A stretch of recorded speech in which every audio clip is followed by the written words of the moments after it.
জুমার দিন শুক্রবার, এটা হলো সপ্তাহের সবচেয়ে সেরা দিন, শ্রেষ্ঠ দিন। এটা হলো ইমানদারের জন্য ঈদের দিন, গরিবের উৎসবের দিন, সাপ্তাহিক ঈদ। জুমার দিন উপলক্ষে সবচেয়ে বেশি পরিমাণে যে আমলটা করতে হবে, পরিমাণে সবচাইতে বেশি করতে হবে, সেটা হলো দুরূদ শরীফের আমল। কিসের আমল? কারণ নবী করিম সাল্লাল্লাহু আলাইহি ওয়াসাল্লাম বলেছেন, আকফিরু আলাইয়া মিনাস সালাতি মিন ইয়াউমিল জুমআতি ওয়া লাইলাতিল জুমআহ। তোমরা জুমার দিন এবং জুমার রাত, জুমার রাত হলো বৃহস্পতিবার দিবাগত রাত, অর্থাৎ বৃহস্পতিবার সূর্য অস্ত হয়ে গেছে, জুমার দিন শুরু। তো এই জুমার রাত এবং জুমার দিন, এই উভয়টাতে তোমরা আমার প্রতি বেশি বেশি করে দুরূদ প্রেরণ করো, আমার জন্য আল্লাহর কাছে দোয়া পেশ করো। ফাইন্না সালাতাকুম মারুদাতুন আলাই, কারণ তোমরা যে দুরূদ পাঠ করো আমার জন্য, এটা আল্লাহর ফেরেশতারা আমার কাছে নিয়ে পেশ করে যে, হে আল্লাহর রাসূল, পৃথিবীর অমুক দেশ অমুক প্রান্ত থেকে অমুকের ছেলে অমুক আপনার জন্য দুরূদ পেশ করেছে। এটা তোমাদের এই রিপোর্টটা আল্লাহর ফেরেশতা আমার কাছে বলে, উপস্থিত করে। এই জন্য তোমরা জুমার দিনে আসলে বেশি বেশি করে দুরূদ পাঠ করবা। দুরূদ হলো নবী সাল্লাল্লাহু আলাইহি ওয়াসাল্লামের জন্য দোয়া। ওনার জন্য আমাদের দোয়া করলে আমাদের লাভ। আল্লাহ তাআলা তো তার রাসূলের প্রতি রহমত এমনিই নাজিল করবেন, আমরা দোয়া করলেও করবেন, না করলেও। কিন্তু আমরা যদি দোয়া করি তাহলে সেক্ষেত্রে ওনার লাভ হোক না হোক আমাদের লাভ নিশ্চিত, নিজেদের লাভ নিশ্চিত। আল্লাহ তাআলা তার রাসূল সাল্লাল্লাহু আলাইহি ওয়াসাল্লামকে অনেক ভালোবাসেন, অনেক মহব্বত করেন। তার নবীকে তিনি অনেক মহব্বত করেন দেখে তার নবী, তার জন্য কেউ দোয়া করলেও আল্লাহ তাআলা তার প্রতি রহমত নাজিল করে। আর শুধু রহমত নাজিল না, মান সাল্লা আলাইয়া মাররাতান সাল্লাল্লাহু আলাইহি আশারা। নবী সাল্লাল্লাহু আলাইহি ওয়াসাল্লাম বলেছেন, যে ব্যক্তি আমার প্রতি একবার দুরূদ প্রেরণ করে, একবার নবীজির জন্য দোয়া করে, আল্লাহ তাআলা ওই ব্যক্তির প্রতি 10 বার রহমত নাজিল করে। কয়বার রহমত নাজিল করে? রহমত নাজিলের মানে বুঝেন? 10 বার আল্লাহ অনুগ্রহ করেন, দয়া করেন। আপনার জীবনে এমন একটা মুসিবতে, এমন একটা জায়গা যেখানে আল্লাহর দয়া ছাড়া আপনার উপায় নাই, এরকম 10 বার আপনার জীবনে রহমত আল্লাহ তাআলা নাজিল করবেন, অবতীর্ণ করবেন, আপনার জন্য রহমত অনুগ্রহ আল্লাহ তাআলা করবেন যদি আপনি একবার দুরূদ পাঠ করেন। তাহলে প্রতি সপ্তাহে জুমার দিনে, জুমার রাতে যদি আপনি 100, 200, 300 বার, 1000 বার দুরূদ আপনি প্রেরণ করতে পারেন, তাহলে এই 10 বার আপনার গুণ করে আপনি হিসাব করেন যে কতবার আল্লাহ তাআলার রহমতের হকদার, ভাগীদার, পাওনাদার আপনি হয়ে যাবেন ইনশাআল্লাহ। অতএব জুমার দিনে দুরূদ বেশি করে পড়বো তো ইনশাআল্লাহ। দুরূদ পাঠের শ্রেষ্ঠ সিজনই হলো জুমার দিন। দুরূদ পাঠের শ্রেষ্ঠ সিজন কোনটা? জুমার দিন, জুমার রাত। এটা হলো দুরূদ পাঠের সবচেয়ে উত্তম মৌসুম এবং শ্রেষ্ঠ সিজন। চেষ্টা করবো তো আমল করার ইনশাআল্লাহ। এখন থেকে বৃহস্পতিবার সন্ধ্যা হলে শুক্রবার সন্ধ্যা পর্যন্ত দুরূদ সারা সপ্তাহ প্রতিদিনই কম বেশি পড়বেন। কিন্তু এই জুমার দিন যখন আসবে তখন দুরূদের পরিমাণ অনেক বেড়ে যাবে ইনশাআল্লাহ। সবাই চেষ্টা করবো তো, আমল করবেন তো ইনশাআল্লাহ। এবং যাতে একে অন্যকে স্মরণ করে দিতে পারি, সেজন্য পরিবারের সদস্যরা কোন এক ম্যাচে একসাথে আসেন, কোন এক জায়গায় একসাথে থেকে অন্যকে স্মরণ করে দিবেন যে ভাই জুমার দিন শুরু হয়ে গেছে, বৃহস্পতিবার সন্ধ্যা হওয়া মানে জুমার দিন শুরু হয়ে গেছে। অতএব কি আমল শুরু করো? দুরূদের আমল। দুরূদ পড়তে কি পয়সা খরচ হয় ভাই? অনেক বেশি কষ্ট হয়। দুরূদের মধ্যে সবচেয়ে শ্রেষ্ঠ দুরূদ হলো দুরূদ ইব্রাহিম। আল্লাহুম্মা সাল্লি আলা মুহাম্মদ ওয়া আলা আলি মুহাম্মদ কামা সাল্লাইতা আলা ইব্রাহিম ওয়া আলা আলি ইব্রাহিম ইন্নাকা হামিদুম মাজিদ। আল্লাহুম্মা বারিক আলা মুহাম্মদ ওয়া আলা আলি মুহাম্মদ কামা বারাকতা আলা ইব্রাহিম ওয়া আলা আলি ইব্রাহিম ইন্নাকা হামিদুম মাজিদ। পড়া যাবে না ইনশাআল্লাহ। এই দুরূদ ছাড়া অন্য যে কোনো দুরূদও পড়তে পারেন। সবচেয়ে সংক্ষিপ্ত দুরূদ সাল্লাল্লাহু আলাইহি ওয়াসাল্লাম পড়লেও চলবে। আল্লাহ তাআলা আমাদেরকে আমল করার তৌফিক দান করুন। নাম্বার 2, জুমার দিন ফজরের নামাজ পুরুষরা জামাতের সাথে পড়বেন। আর মহিলাদের আমল হলো বাসার পুরুষগুলার সবগুলারে উঠে মসজিদের দিকে পাঠিয়ে দিবেন। এটা হলো জুমার দিনের ফজরের সময়ের আমল। নবী করিম সাল্লাল্লাহু আলাইহি ওয়াসাল্লাম বলেছেন, আফদালুস সালাওয়াতি ইনদাল্লাহ সালাতুল ফজরি মাআল জামাআতি ইয়াউমাল জুমআহ। যত নামাজ আছে ওয়াক্তিয়া, এই ওয়াক্তিয়া 5 ওয়াক্ত নামাজের মধ্যে আল্লাহর কাছে সবচেয়ে শ্রেষ্ঠ হলো জুমার দিনে ফজরের নামাজ পুরুষরা জামাতের সাথে পড়লে এটা হলো আল্লাহর কাছে সবচেয়ে শ্রেষ্ঠ। এই জন্য সপ্তাহে অন্য সব দিন তো পড়বেনই, জুমার দিন আরো বিশেষ গুরুত্বের সাথে অবশ্যই জামাতের সাথে ফজর পড়তে হবে। এটা জুমার দিনের স্পেশাল আমল, বিশেষ গুরুত্বপূর্ণ আমল। চেষ্টা করব তো ইনশাআল্লাহ। 3 নম্বর আমল হলো জুমার দিনে 4টি কাজ করবেন। এই 4 কাজে মিলে একটা আমল, সেটা হলো 3 নম্বর। সেটা কি?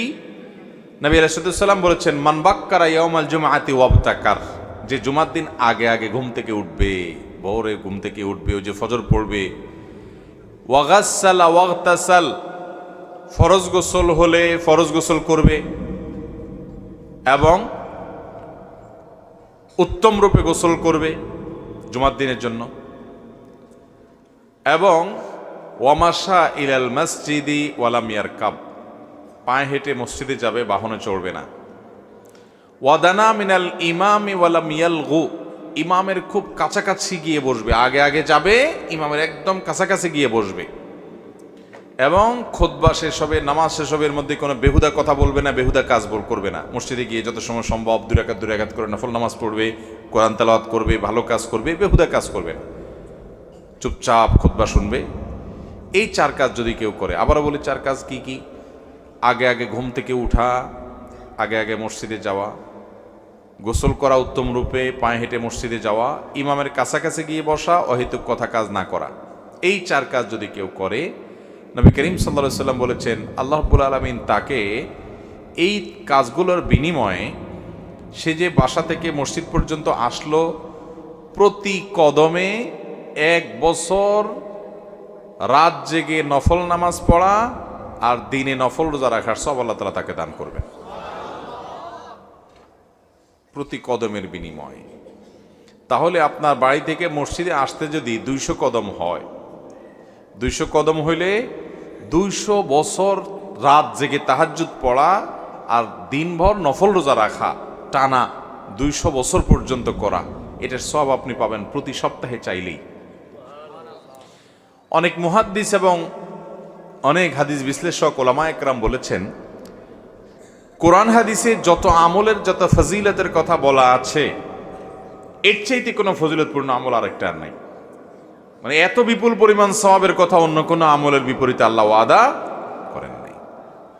তাহলে জুমার দিনের এই আমলটা করবো তো ইনশাআল্লাহ।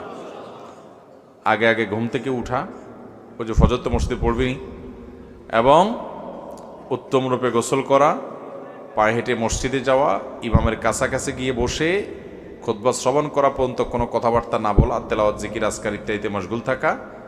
এই কাজটা যদি আপনি করতে পারেন, তাহলে প্রতি কদমের বিনিময়ে 1 বছর নফল রোজা, 1 বছর রাত জেগে নফল ইবাদত করা। নাম্বার 4, সূরা কাহাফ তেলাওয়াত করা। কোন সূরা তেলাওয়াত করা?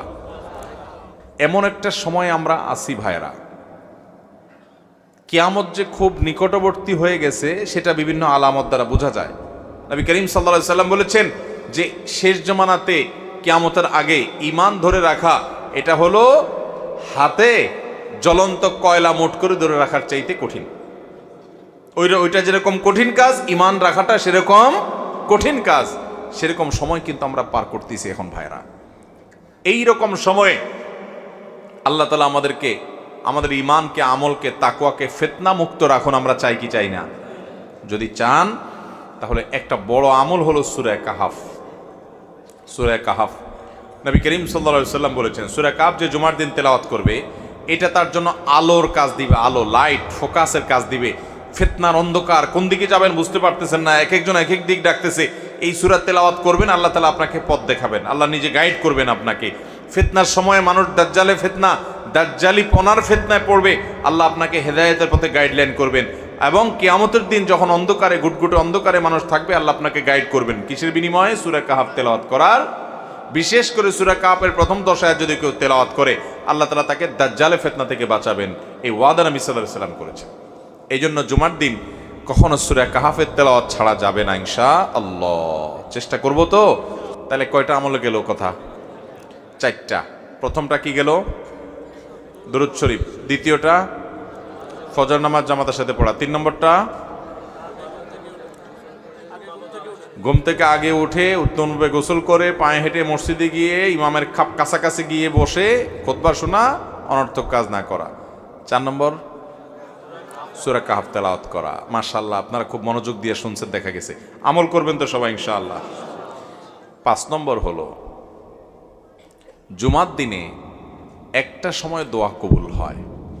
নবী করিম সাল্লাল্লাহু আলাইহি সাল্লাম বলেছেন, জুমার দিনে একটা দোয়া বান্দার এটা কবুল হবে, এটা ফেরত দেয়া হবে না। এখন সেই দোয়াটা যে কোন সময়ের দোয়া, এটা হাদিসে নবী সাল্লাল্লাহু আলাইহি সাল্লাম বলেননি। মুহাদ্দিসগণ, হাদিস বিশারদগণ, হাদিস বিশ্লেষক উলামায়ে কেরাম গবেষণা করে বিভিন্ন রকমের সময় বের করেছেন। কেউ জুমার নামাজের আগে পরের বিভিন্ন সময়ের কথা বলেছেন, কেউ অন্য সময়ের কথা বলেছেন। তবে বেশিরভাগ ওলামাদের মত হলো, বেশিরভাগ মুহাক্কিকদের মত হলো জুমার দিন শেষ প্রহর, অর্থাৎ সূর্য আসরের পর থেকে নিয়ে সূর্য ডুবার আগ পর্যন্ত, এই সময়টাতে দোয়া কবুল হয়। এই জন্য আল্লাহর নেককার, ইমানদার, মুত্তাকি, পরহেজগার আল্লাহওয়ালা মানুষদেরকে দেখবেন জুমার দিন সূর্য ডুবার আগে তারা দোয়ায় মাশগুল হয়ে যায়, দোয়ায় মগ্ন হন। যারা বিশেষ করে মক্কা মদিনা যাওয়ার তৌফিক হয়েছে, হারামাইনে দেখবেন সারা দুনিয়া থেকে আল্লাহর নেককার বান্দারা, আল্লাহর আমল পাগল বান্দারা, জান্নাতের পথযাত্রী মানুষগুলো দেখবেন এই সময়টাতে খুব বেশি দোয়ায় মাশগুল হয়ে গেছে। আমার দেশে বেশিরভাগ মানুষ আমরা জানি না, যার কারণে এই আমলটা আমাদের হয় না। জুমার দিন সারা দিনভর আপনি দোয়া করবেন বেশি বেশি করে, স্পেশালভাবে চেষ্টা করবেন সূর্য ডুবার আগে আল্লাহর কাছে নিজের মনের সব চাওয়াগুলোকে পেশ করবেন, দোয়া করবেন। ঠিক আছে তো ইনশাআল্লাহ? তাহলে এই 5টা আমল হলো।